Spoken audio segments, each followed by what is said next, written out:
तेज रफ्तार कार का कहर, 2 की मौत।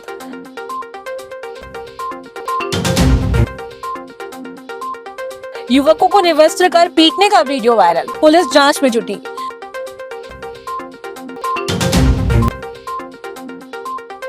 महाराष्ट्र शिक्षक मंडल का शताब्दी वर्ष समारोह संपन्न।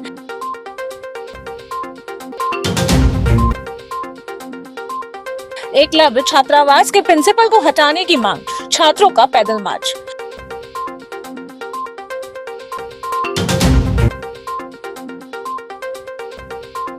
महिला कांग्रेस का सरकार पर हमला। कुंडम थाना क्षेत्र के सदाफुल बाईपास में तेज रफ्तार कार ने 3 से 4 बाइक सवारों को टक्कर मारती। बेकाबू कार चाय के टपरे में घुस गई। हादसे में मौके पर ही 2 लोगों की मौत हो गई। घटना में 4 से 5 लोग गंभीर रूप से घायल बताए जा रहे हैं। घायलों को मेडिकल अस्पताल रेफर किया गया है। जबलपुर में बदमाशों द्वारा युवकों को निवस्त्र कर बेदर्दी से पीटने का मामला सामने आया है। 4 बदमाश चप्पलों से मारपीट करते नजर आ रहे हैं, जिसका वीडियो सोशल मीडिया पर वायरल किया गया।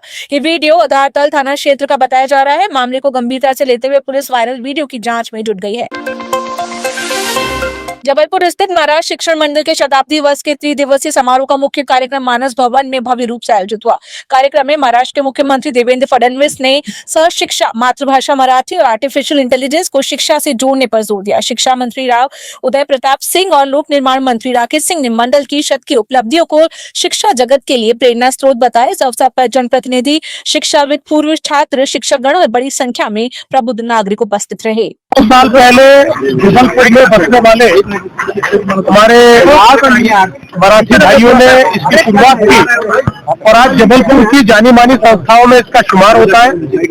इसके 100 वर्ष पूर्ण होने के उपलक्ष्य में मैं यहाँ पर आया हूँ और बहुत अच्छा कार्यक्रम यहाँ पर संपन्न हुआ है और मुझे पूरा विश्वास है कि आगे भी ये संस्था हमारे जबलपुर में और मध्य प्रदेश में शिक्षा के क्षेत्र में एक बहुत महत्वपूर्ण संस्था के रूप में काम करेगी। शताब्दी वर्ष का मुख्य समारोह था, जिसमें महाराष्ट्र के माननीय मुख्यमंत्री श्री देवेंद्र फडणवीस जी शामिल हुए और हमें उन्होंने अनुग्रहित किया।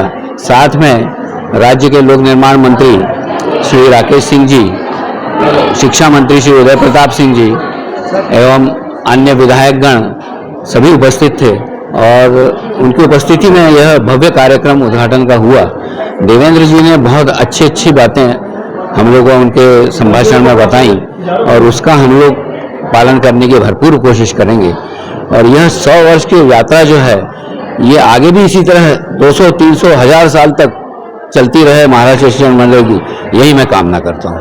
आज के मुख्य कार्यक्रम में जो देवेंद्र जी आए हैं, महाराष्ट्र के मुख्यमंत्री, और उन्होंने बहुत सी कुछ अच्छी बातें कही। उनने जो अपेक्षा महाराष्ट्र शिक्षण मंडल से की है कि महाराष्ट्र के बाहर भी, जैसे आजकल माननीय प्रधानमंत्री जी का ये है कि द्विभाषीय फार्मूला चलना चाहिए करके, तो उनकी ये अपेक्षा है कि महाराष्ट्र के बाहर भी आपके प्रदेश में मराठी का जो अभ्यासक्रम है वो चालू करे, कम से कम एक विषय करके उसको शुरुआत करे। क्योंकि महाराष्ट्र शिक्षण मंडल 100 वर्ष अपने पूर्ण कर चुका है, इसीलिए वो ये चाहते हैं कि महाराष्ट्र शिक्षण मंडल ये लीड ले, ये इनिशिएटिव ले कि इस भाषा को, ये तीसरी भाषा जो है उसको अपने इसमें रेगुलर स्थान दे, अपने कक्षाओं में से रेगुलर स्थान दे, ताकि वो भाषाएं जो है वो अपने हिसाब से जिंदा रहना चाहिए वो काफी लंबे समय तक, क्योंकि उसी में आपकी सांस्कृतिक विरासत बसी होती है।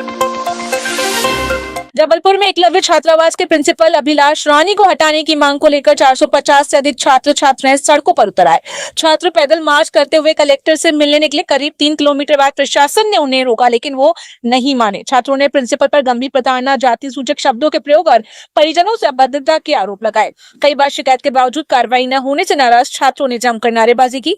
सीईओ जिला पंचायत अभिषेक गहलोत की समझाइश के बाद छात्र छात्राएं वापस छात्रावास लौटे। क्या परेशानी आप? मेरा नाम मुस्कान है। हमारे स्कूल का नाम एकलव्य मॉडल रेसिडेंशियल है, ये कि रामपुर रामांडवा में है। सर हमारे स्कूल में मतलब 2 हफ्ते पहले से ही भी प्रिंसिपल को पद मिला है, तो वो मतलब हमारे स्कूल में दो प्रिंसिपल है। एक स्कूल में एक प्रिंसिपल होता है, लेकिन हमें दो का सुनना पड़ता है। हम किसका सुने? हमें भी तो पता चलना चाहिए कि हमें किसका सुनना है सर।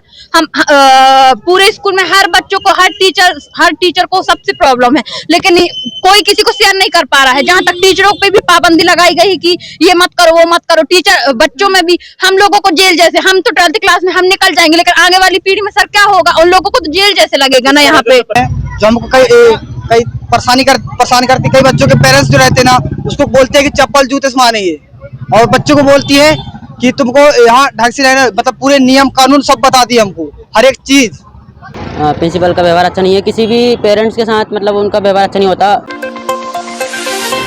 जबलपुर में मध्य प्रदेश महिला कांग्रेस ने बढ़ते अपराधों को लेकर सरकार की चुप्पी पर गंभीर सवाल खड़े किए। महिला कांग्रेस का आरोप है कि कमजोर वर्ग की महिलाओं के प्रति असंवेदनशील रवैया किसी भी रूप से स्वीकार्य नहीं है। प्रदेश महिला कांग्रेस अध्यक्ष की जबलपुर मौजूदगी को महिला सम्मान और लोकतांत्रिक मूल्यों की रक्षा का संदेश बताया गया। महिला कांग्रेस ने दोषियों पर तत्काल और निष्पक्ष कार्रवाई तथा कानून व्यवस्था मजबूत करने की मांग की। कांग्रेस के 140वें स्थापना दिवस पर अन्याय के विरुद्ध संघर्ष महिलाओं के नेतृत्व में जारी रखने का संकल्प लिया गया। महिला संगठन को आगे बढ़ाने के लिए जबलपुर में जो पिछले दिनों घटना हुई थी, एक नेत्रहीन महिला के साथ जो अभद्रता की थी बीजेपी के जिला पदाधिकारियों, बहुत निंदनीय है। उसको लेके मुझे जबलपुर आना ही पड़ा, क्योंकि एक नेत्रहीन महिला जो असहाय है, जो कमजोर है, उस पर जो गलत व्यवहार और जो उसका अपमान किया गया है, उसको लेके हमारी महिला कांग्रेस से पहले भी प्रदर्शन कर रहे हैं। और अगर उसको न्याय नहीं मिलता है तो हम इसको रोड पे लेके जाएंगे और उसके लिए हम जमीन पे उतरेंगे और उसके लिए न्याय की मांग करेंगे।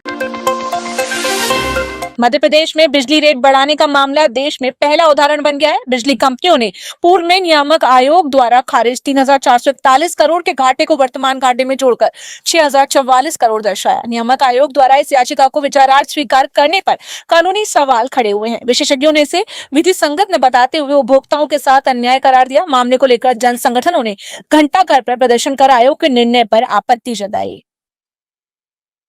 देखिए, विद्युत नियामक भूमिका है बहुत संशयास्पद आ गई है, क्योंकि उन्होंने ये कहा है, जो स्वयं उन्होंने जब खारिज की थी अपने घाटा, उसी घाटे को जोड़कर फिर से याचिका लगा दी गई है। तो आपने याचिका स्वीकार क्यों की? इसका मतलब आप मिले हुए हैं।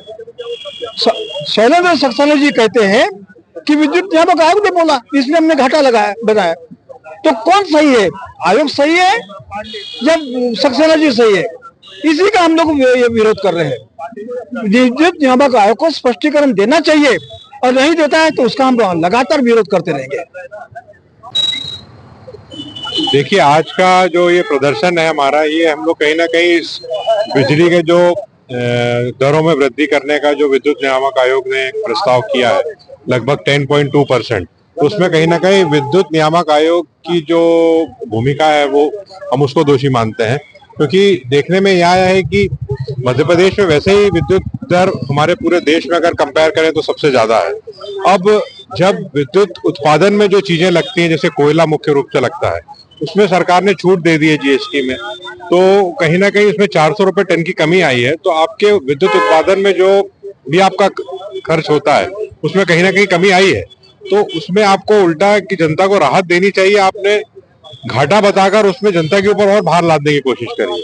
वैसे ही आम जनता महंगाई से त्रस्त है, और कहीं ना कहीं अगर आप 10% अगर विद्युत की दरों में वृद्धि करने जा रहे हैं तो हमारी आम जनता की जेब पे तो ये कुठाराघात है। उसका विरोध करने के लिए आज हम लोग विभिन्न संगठन के लोग यहाँ पर इकट्ठा हुए हैं, और इसका विरोध हम लोग लगातार करते रहेंगे। राज्य सरकार को इस बारे में सोचना चाहिए। आपकी मांग क्या है?